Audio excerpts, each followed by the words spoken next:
नमस्कार, मैं कमल चाहर, आगरा के गौरव यूट्यूब चैनल में।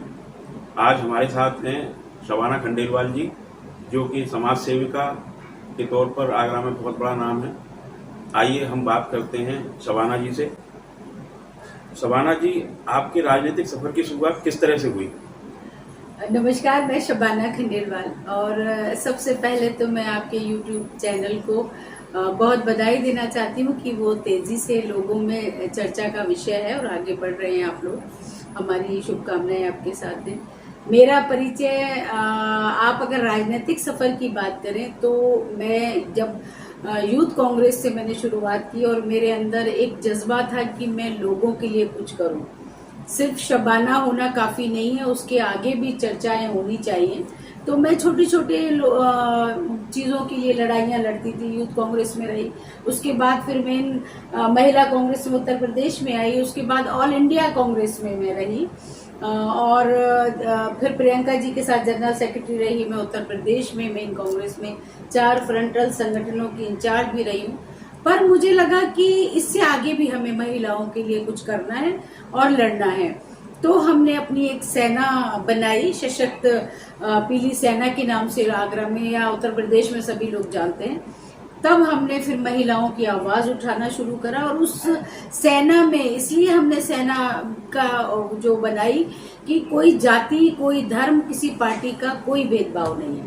हमारी सशक्त पीली सेना में सारी पार्टी के लोग हैं और उनका मकसद सिर्फ महिलाओं के मान और सम्मान की लड़ाई लड़ना है। तो वो लड़ाई हम लड़ रहे हैं और आगे भी जारी रहेगी। शबाना जी, आपका समाज सेवा में बड़ा नाम है। आपकी समाज सेवा में रुचि किस तरह से पैदा हुई? देखिए, ये रुचि मतलब दिल से होती है। इसको कुछ बनाने की, दिखावे की जरूरत नहीं होती।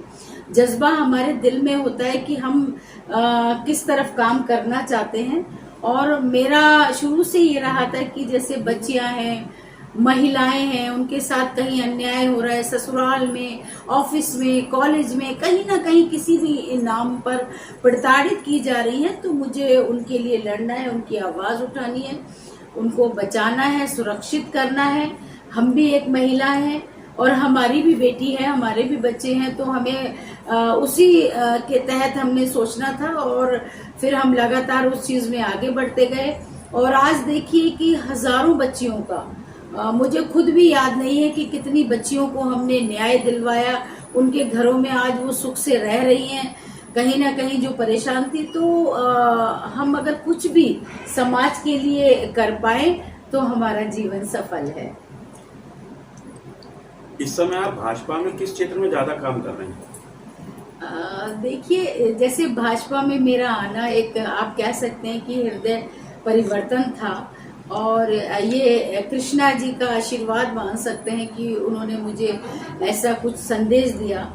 और इससे पहले मैंने जब ये ऐलान किया था कि मैं मथुरा में जाके और गंगा जल, जो उन्होंने कहा था, हिंदू वाहिनी की अध्यक्ष थी कि हम गंगा जल से मस्जिद धोएंगे, तो उनकी बातों के जवाब में हमने कहा था कि हम ठीक है, हम कन्हैया जी के लिए भी वो लेकर जाएंगे जो आबे ज़मज़म होता है। फिर उसके बाद कुछ ऐसा हुआ, अचानक से मेरे साथ हृदय परिवर्तन हुआ और मैंने डिसाइड किया कि मैं भारतीय जनता पार्टी ज्वाइन करूं। आज मैं भारतीय जनता पार्टी में हूं और एक कार्यकर्ता के रूप में काम कर रही हूं। मगर वहां भी मेरा मकसद ये है कि अगर कहीं कुछ भी महिलाओं की चीज से संबंधित कोई है, तो मैं चाहती हूँ कि मैं आगे भी महिलाओं के लिए अपनी पार्टी में, भारतीय जनता पार्टी में भी रहकर महिलाओं के लिए, महिलाओं के हित के लिए उसी रास्ते पर आगे बढ़ूं। अभी हाल ही में हेमलता दिवाकर कुशवाहा जी मेयर चुनी गई हैं। आप शहर के लिए उनसे क्या अपेक्षाएं रखते हैं? देखिए, सबसे पहले तो मैं अपनी नवनियुक्त मेयर हेमलता दिवाकर कुशवाहा जी को बहुत बहुत शुभकामनाएं देना चाहती हूँ, अपने पूरे समाज की तरफ से, आगरा के लोगों की तरफ से।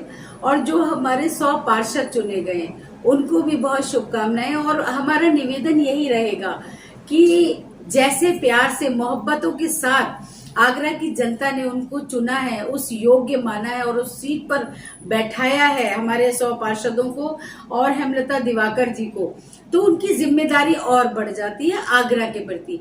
जिस तरह से हमारे पूर्व मेयर नवीन जैन जी ने आगरा को बहुत खूबसूरत बनाया, छोटे छोटे हिस्सों को उन्होंने बहुत खूबसूरती से सजाया, उनको नाले, खरंजे, लाइटें, सबका ध्यान उन्होंने दिया। इसी तरह से हम ये अपेक्षा करते हैं और आगरा के समस्त लोग ये अपेक्षा करते हैं कि और बेहतर, उससे भी बेहतर हेमलता दिवाकर जी करवा के ये दिखाएंगी, ताकि लोगों का प्यार हमारे मेयर के लिए, पार्षदों के लिए और भारतीय जनता पार्टी के लिए बढ़ता रहे और हमारी पार्टी आगे बढ़ती रहे।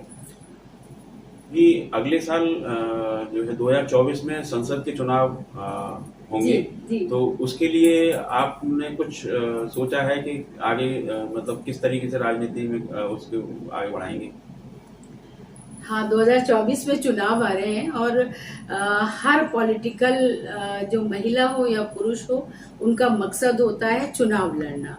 तो अगर मुझे मेरी पार्टी इस योग्य समझेगी कि मुझे चुनाव में उतारा जाए, लड़ाया जाए, तो निश्चित तौर पर मैं पार्टी की बात को सर माथे रखूंगी और उसमें पार्टिसिपेट करूंगी, हिस्सा बनूंगी उसका।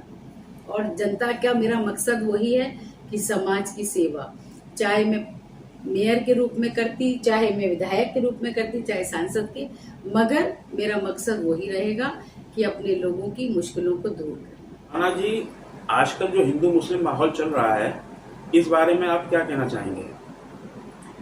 देखिए, हमें तो कहीं हिंदू मुस्लिम का नफरतें नजर नहीं आती, क्योंकि हमारे दिल में नहीं है। और आप समझ सकते हैं कि मैं दोनों धर्मों से जुड़ी हुई हूँ, तो मुझे अल्लाह भी प्यारा है, मुझे कान्हा भी प्यारा है। हम कहते हैं ना कि हो जहाँ शिव की अजाने और खुदा की आरती, वो इबादतगाह हिंदुस्तान होना चाहिए। तो हमें कभी फर्क पता नहीं लगा। मैं मुस्लिम धर्म से हूँ और मैं जब हिंदू धर्म में मैंने शादी की, खंडेलवाल हैं मेरे हस्बैंड, अब तो खैर स्वर्गीय लगा सकते हैं आप, बट बहुत खूबसूरत दुनिया मुझे वहाँ थी मेरी जैसी, इतनी ही खूबसूरत दुनिया मुझे यहाँ भी मिली। आप मेरे घर का मंदिर देख सकते हैं, वहाँ कुरान भी रखा है, मौजूद है, और भगवान भी बैठे हैं। मैं दोनों की इबादत करती हूँ, मुझे उन दोनों में कभी कोई फर्क नजर नहीं आता, क्योंकि ये फर्क लोगों का फैलाया हुआ है, पॉलिटिकल पार्टियों का फैलाया हुआ है।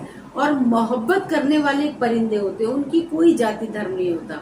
मगर मैं ये निश्चित तौर पर ये कहना चाहूंगी कि जो आज नफरतों का माहौल है, मैं उन बेटियों से भी कहना चाहूंगी, उन लड़कों से, बेटों से भी ये कहना चाहूंगी कि आप मोहब्बत कर सकते हैं, मगर बशर्त यह है कि आपको उसको निभाना चाहिए जिंदगी भर। आप किसी एक व्यक्ति से मोहब्बत नहीं करते, उसके पूरे धर्म, उसकी पूरी जाति, उसके पूरे संस्कारों से आप शादी करते हैं। तो जो लड़कियां मुस्लिम धर्म में आती हैं या हिंदू धर्म में जाती हैं, बाद में वो अपने ससुराल वालों को गाली देती नजर आती हैं, उन पे इल्जाम लगाते नजर आते हैं, तो इस तरह के नामों को मोहब्बत नहीं कहते। और इस तरह से नफरतें बढ़ती हैं समाज में, और वो मतलब विकृत रूप ले लेती हैं, ऐसा कि मार काट पे नौबत आ जाती है और एक दूसरे के धर्म को लोग गाली देने लगते हैं। मैं समझती हूँ, मैं इन दोनों के खिलाफ हूँ। अगर हमारे हिंदू धर्म के लिए कोई भी बुरा बोलता है, वो वाकई में सजा का हकदार है, और अगर मुस्लिम धर्म के लिए, तो मैं तो दोनों की इबादत करती हूँ। मैं नहीं समझती कि ऐसी नफरतों का माहौल हमारे मुल्क में होना चाहिए।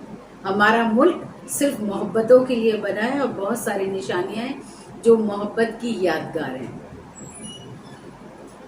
आप एक मुस्लिम परिवार से हैं, आपने हिंदू परिवार में शादी की, आपको इससे कोई अड़चन पैदा हुई अभी तक? नहीं, कभी भी नहीं।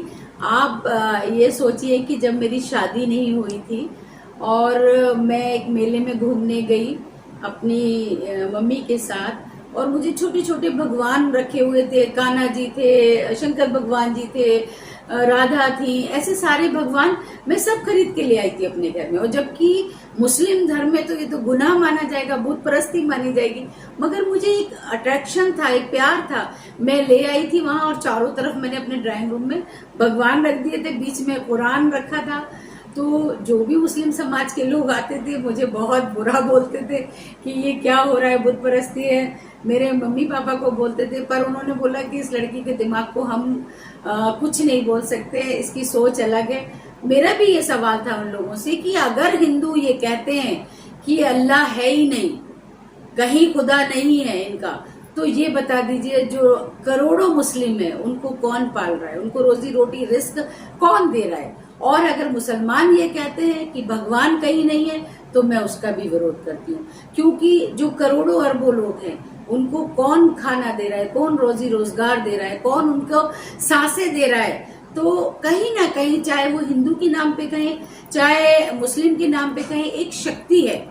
तो हम यही कहते हैं कि ए काश अपने मुल्क में ऐसी फिजा बने, मंदिर कहीं जले तो रंज मुसलमान को भी हो और लुटने ना पाए मस्जिदों की आबरू, ये फिक्र मंदिरों के निगहबान को भी हो। तो मैं यही संदेश देना चाहती हूँ कि नफरतों को दूर करिए। हम खुद भी एक दूसरे के बिना नहीं जी सकते, लोग कितना भी हमारे बीच में नफरतें बोलें, मगर हमारा मोहब्बत का पैगाम देना मकसद है और वो जहां तक पहुंचे। बहुत बहुत धन्यवाद शबाना। नमस्कार।